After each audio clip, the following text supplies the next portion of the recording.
Weight loss injections do not work. Academics at Oxford looked at 11 different studies to see what happens when people stop weight loss injections. And they found out that within 1 year, people go back to their original weight. So it turns out that weight loss injections are not the magic bullet that people thought them to be. That's like saying that blood pressure medication doesn't work because if you stop the medication, then your blood pressure goes back up. Obesity is a chronic disease. People do not acknowledge this, especially healthcare workers. They embody the societal norm that everyone who's overweight is just lazy and greedy, and this could not be further from the case. The reason we have a 2-year cutoff on the NHS, let me quote from a nice document, semaglutide is limited to 2 years because of restricted time in specialist weight management services and lack of evidence for longer use. Now, they keep emphasising the first point if you go through the document further, but then they also mention that longer term use is less likely to be cost effective. They also don't differentiate out how different fat people can be, because we're all the same apparently. If you have worked with people with obesity, you know there are some people who are overweight, who just don't care, who don't want to exercise, who don't want to eat right, who aren't interested.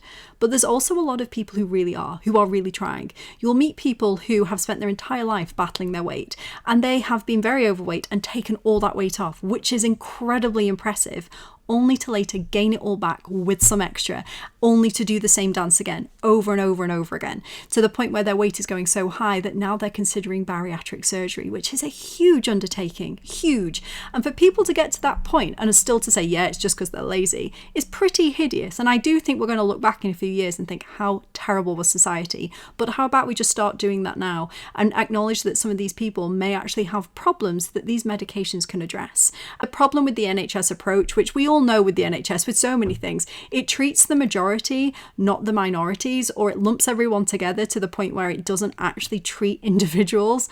This is not going to work for some people. Saying, oh yes, we can get the weight off for you. We know you've done it a dozen times in the past, but it will be different this time because we'll do it with medication with you.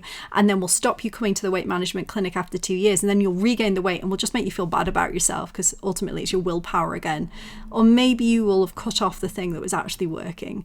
We need to start providing truly individualized healthcare. And that's something that nobody's going to do because it's so expensive. For businesses, for money's sake, it is useful to lump people together under broad terms and treat them all in the same way, even if it doesn't actively help some people, because you can tick a box and say you've done it. And that is what this approach is. We need to break down people who are overweight into different categories and work out what treatment is best for different individual groups and provide adequate care, because I don't think 2 years is adequate for people who are truly struggling with obesity.